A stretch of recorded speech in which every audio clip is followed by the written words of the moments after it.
পরাজিত ফ্যাসিবাদ বিদেশে বসে তার বিদেশি প্রভু এবং বাংলাদেশের এজেন্টদের দিয়ে বিপ্লবকে নস্যাৎ করার অপচেষ্টা চালাচ্ছে।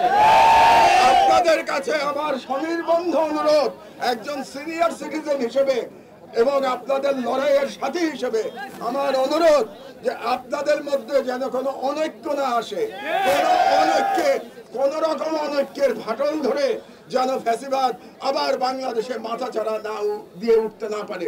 ফ্যাসিবাদের কবর হয়েছে, ফ্যাসিবাদের পতন হয়েছে, কিন্তু সেটা যেন চিরদিনের জন্য হয়ে যায়। এই কারণে আপনারা যারা লড়াই করেছেন, যে ছাত্র জনতা, যে সমন্বয়করা লড়াই করেছেন, সবাই ঐক্যবদ্ধ থাকুন। আপনারা ছোটখাটো কারণে অনৈক্য সৃষ্টি করবেন না। শহীদ আবু সাঈদ নিজের জীবন বিসর্জন দিয়ে, নিজের জীবনের বিনিময়ে ফ্যাসিজমকে কবর দিয়েছে। এক সময় বাংলাদেশের যে তরুণ কিউবার বিপ্লবের নায়ক চে গুয়েভারাকে বিপ্লবের প্রতীক হিসেবে বিবেচনা করত, সেই বাংলাদেশের তরুণ এখন আবু সাঈদকে তাদের আদর্শ হিসেবে জানে। বাংলাদেশের বিপ্লবের আইকনের নাম আবু সাঈদ। বাংলাদেশে মানবতাবোধের মহানায়কের নাম বলতে গেলে আমাদের বুদ্ধের নাম মনে পড়ে।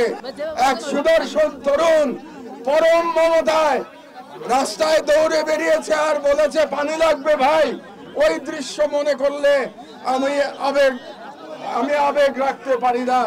কাজে মুগ্ধ আমরা আল্লাহর কাছে রহমত প্রার্থনা করি, আল্লাহ যেন মুগ্ধকে উত্তম পুরস্কার দান করেন।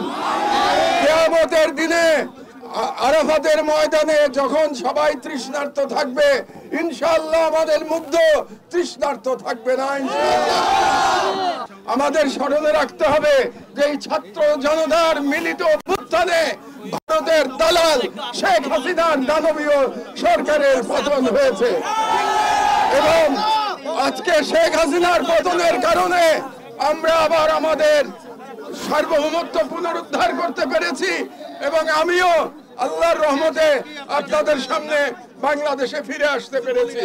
আপনারা জানেন আমার মা গুরুতরভাবে অসুস্থ। তিনি 6 বছর একাকী জীবন যাপন করতে বাধ্য হয়েছেন। এখন জীবন মৃত্যুর সন্ধিক্ষণে তিনি হাসপাতালে আছেন।